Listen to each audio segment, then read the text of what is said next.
Thank you so much for coming to this rally. Your presence here and your support in homes, workplaces, online and elsewhere is exactly what is needed to keep us strong. Colleagues, friends, associates, members of federal and state parliament, members of the judiciary, members of the Australian intelligence services,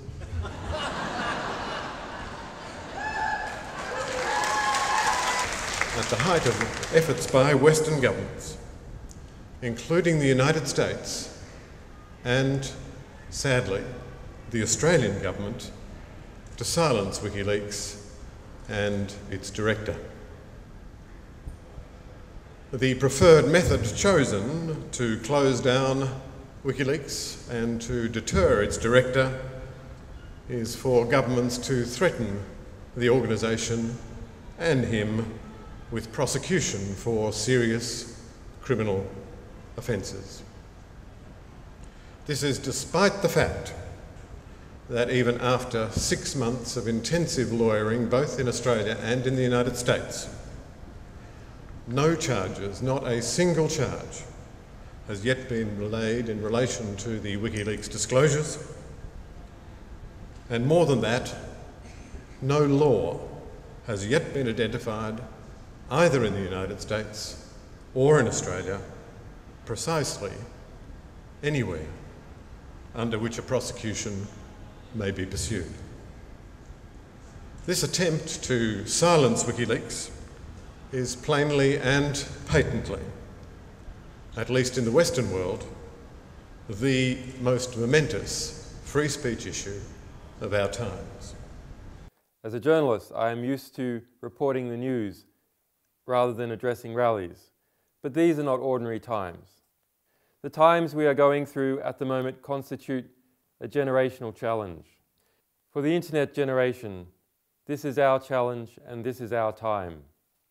We support a cause that is no more radical a proposition than that the citizenry has a right to scrutinise the state.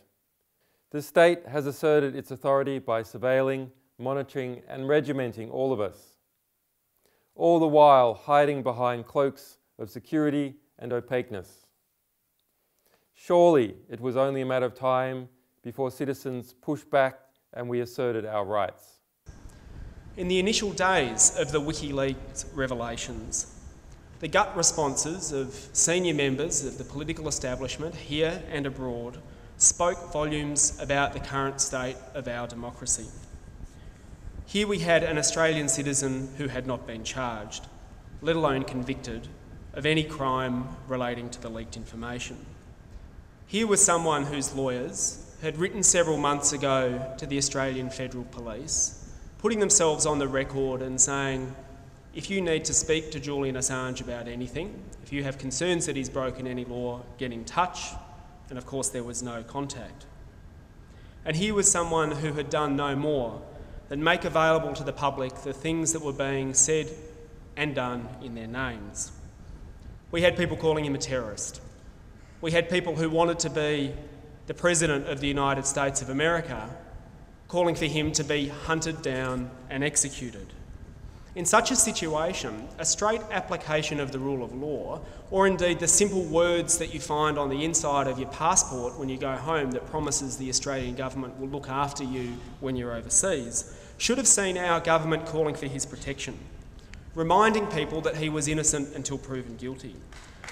And to repeat something that I said and that many others have said before some very recent tragic events, we should have sent a loud message to the world, and especially to the United States, that calling for someone to be killed can have deadly consequences, giving the green light to any disgruntled individual to inflict their own kind of permanent retribution.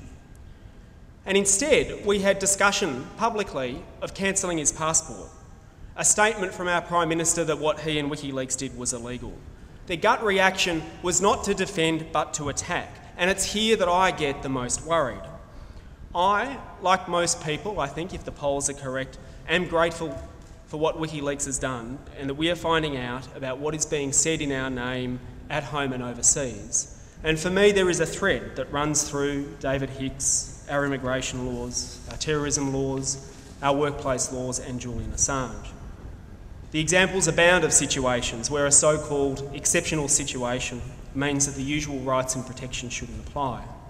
But some of our political leaders have forgotten that it is exactly at the times when someone embarrasses a government or says something unpopular that they are in need of the strongest defence, and especially when they have broken no law. I have a very simple request tonight for our Prime Minister. I call on the government to guarantee that it will do all things necessary to ensure that Julian Assange and his team can return to Melbourne safely as soon as possible. Depending on... There has been outrageous and illegal calls to have me and my staff killed, clear cases of incitement to violence. Yet the Australian government has condoned this behaviour by its diplomatic silence. I find it interesting that some politicians have no intention of implying the precautionary principle when it comes to the environment, but assert it when it comes to our reporting. They conjure up hypothetical scenarios and claim that somehow, someday, our stories might somehow harm someone somewhere. But we have a 4-year publishing history, a history of not harming a single individual anywhere. They provide no evidence of actual harm. So I say to you, that which is asserted without evidence can be dismissed without argument. And it is interesting how some politicians single out my staff and myself for attack, while saying nothing about the slaughter of thousands by the US military or other dictatorships, and saying nothing about other much wealthier, powerful news organisations that publish material in partnership with us. It is cowardly to bully a small media organisation, but that is what is happening here. I'm here tonight as a journalist to offer my support and that of all the journalists in the Media Alliance to Julian Assange in his struggles.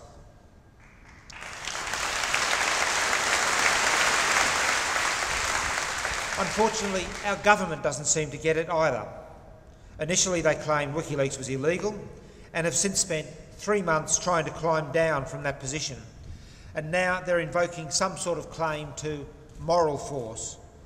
And frankly, I'm stuffed if I know what that phrase, moral force, means.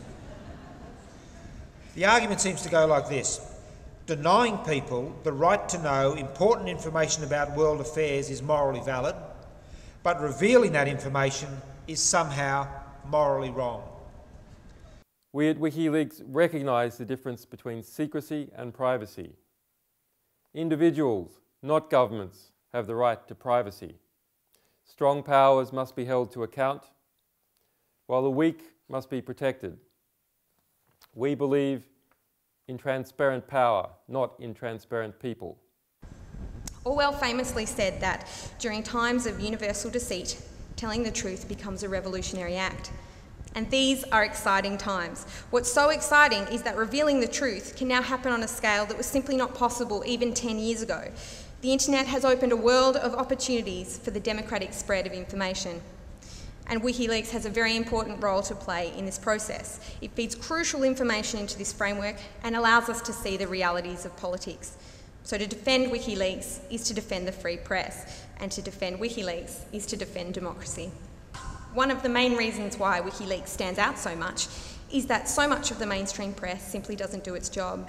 How many mainstream media organisations think it's their job to keep the bastards honest rather than slavishly entertaining us with the 24-hour news cycle? How many see their role as disturbing the comfortable and comforting the disturbed? It is surely a matter of public interest that Australian politicians secretly brief foreign embassies, in effect providing them with political intelligence on the Australian government, while concealing these vital facts from those who actually elected them to office. Let me reiterate that with respect to the information which has come out from WikiLeaks about each and every one of these examples, I don't know if they're true or capable of being made out in a criminal trial, but they are potentially very serious matters, and the last group of people who ought to be telling us whether we have the right to know about them are the very politicians who might be accountable in respect of them.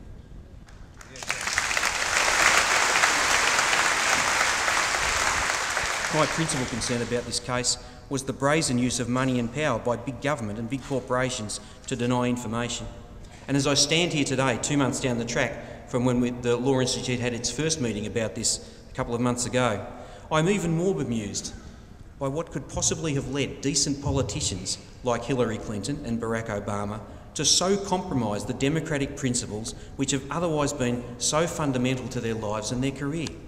The sight of these most prominent politicians in our own country in the United States threatening the use and the abuse of criminal law to punish a man who republished information which was already publicly available and had for some time been accessible to at least 3 million people is deeply disturbing.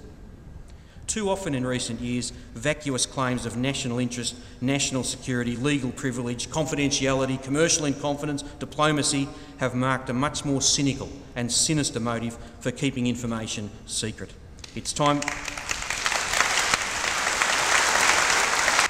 I'd like to conclude by saying that, as I mentioned at a previous forum on this topic, I know Julia Gillard and I know Rob McClelland.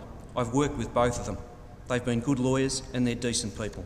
That positions of power can lead them to act in a way in which has been described tonight, and the comments which have been made by each of them in the last 3 months, is a salutary lesson to all of us and should be of deep concern. While it's true that the initial allegations of illegality by McClelland and by the Prime Minister have not been repeated recently, in my opinion, the circumstances do call for our government to reaffirm, in the specific context of Julian Assange and Wikileaks, the primacy of freedom of speech, the presumption of innocence, the protection of the rights of Australians overseas. Thank you very much.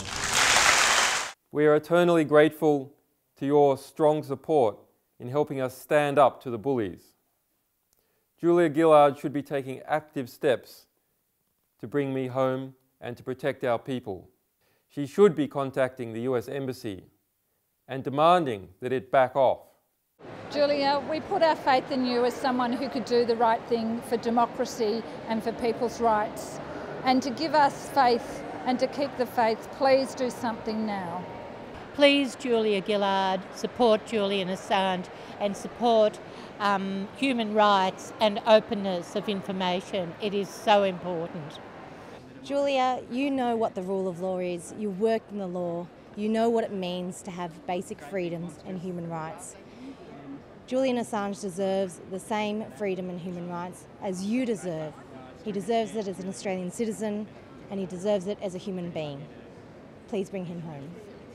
Julia Gillard should definitely guarantee the safe passage of Julian Assange back to Australia as an Australian citizen and as someone who has not been convicted of any crime and who is innocent until proven guilty on whatever charge that's been given to him. He has a right to protection as an Australian citizen and should be allowed to come home. Hi Julia. Well, I think that Julian Assange ought to be allowed back into Australia. He hasn't committed any criminal offence. I believe in freedom of speech and I believe in everything that Julian Assange is doing, and I feel that as his right he should be brought back to Australia and back to his home country. Yeah, well, I think Julia Gillard should definitely defend Assange and defend freedom of speech in Australia. I know I've been going out to the rallies that have been happening regularly in Melbourne, and I know they'll keep happening, and we'll keep coming out and fighting for Julian Assange and the work that Wikileaks does. Julia, hello. Really, we think you should be able to publish stuff and not be persecuted for that. So, bring him home, look after him. He's one of ours. We have been deeply moved by the concern Australians have shown for us, but I ask that you turn your concern into action. Insist that the attacks on my staff and organisation stop. Insist that I be allowed to return home. Insist that the Australian government come clean on all its interactions with foreign powers in relation to our organisation. Thank you for your goodwill. We will keep the faith with you and you will keep us strong.